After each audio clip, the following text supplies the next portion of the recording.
sarò vecchio, nessuno dovrà più venirmi a rompere i coglioni. Quello che avrò fatto lo avrò fatto, vorrò soltanto stare a ricordare i giorni buoni. Molti che conosco saranno morti, sepolti sotto metri di irriconoscenza. Me ne starò vecchio a ricordare che non ho ringraziato mai a sufficienza chi mi regalò qualche rima baciata, chi mi ha fatto stare bene una serata, chi mi ha raccontato qualche bella storia, anche se non era vera.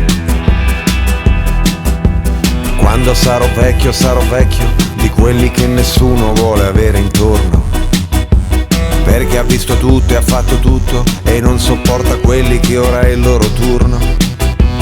Mi rispetteranno come si rispetta il tempo che separa lo studio dall'esame. Spero di esser sazio dei miei giorni, eviterà il mio sguardo chi c'ha ancora fame. Nella notte ascolterò disteso la goccia inesorabile di un lavandino che scandisce il tempo come un assassino, come un assassino. E poi magari un sabato di maggio ad una stella chiederò un passaggio e a tutti i prepotenti dirò ancora: con me voi non l'avrete vinta mai. E poi una domenica mattina ancora sulla pelle il tuo profumo, a tutti i prepotenti dirò forte: con me voi non l'avrete vinta mai. Quando sarò vecchio, di sbagli inevitabili ne avrò fatti 200.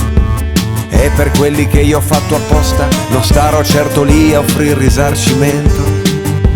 Se non sarò in grado quando è ora, mi va di farlo adesso che sono cosciente. Prima che durezza ci separi, ringrazio tutti quanti infinitamente.